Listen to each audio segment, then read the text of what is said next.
We begin tonight with a story you simply have to see to believe. One Nederland man is lucky to be alive after a work accident left him with a metal rod sticking through his head. Good evening, Southeast Texas. Michael Richard was on the roof of a home last week when he lost his footing and fell off. He landed on a piece of rebar that was sticking out from the ground. We have 12 News reporter James Grant here to share how Richard survived such a freak accident and who he's crediting for saving his life.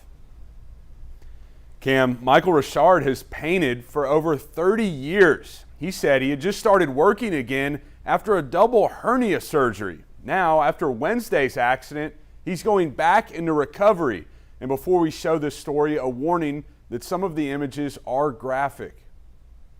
Stuff like this doesn't happen very often and usually doesn't have a good outcome. Michael Richard was painting on the first floor roof of a home Wednesday when he slipped and fell. Next thing I know is I'm on the ground and I'm trying to stand up, and I can't stand up. Richard fell on a piece of rebar, which impaled him in the neck and went through his head. Doctors say things could have been a lot worse. It was just millimeters from hitting, the voice box, your spinal cord, your carotid arteries, there's so much stuff that could have gone wrong.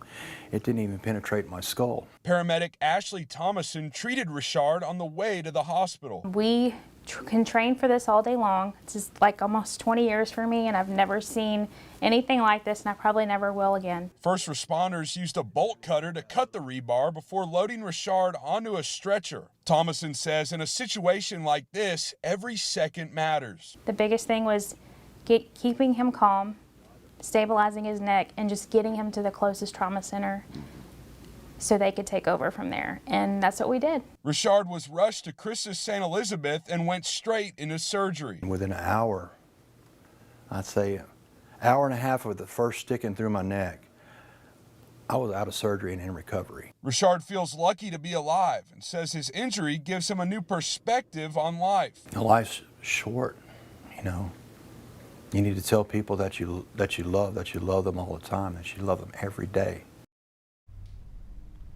Such a great attitude to have, and while he recovers, Richard will be out of work for the next month. In the meantime, his family set up a GoFundMe if you'd like to help. We have the link to the GoFundMe on our website, 12newsnow.com.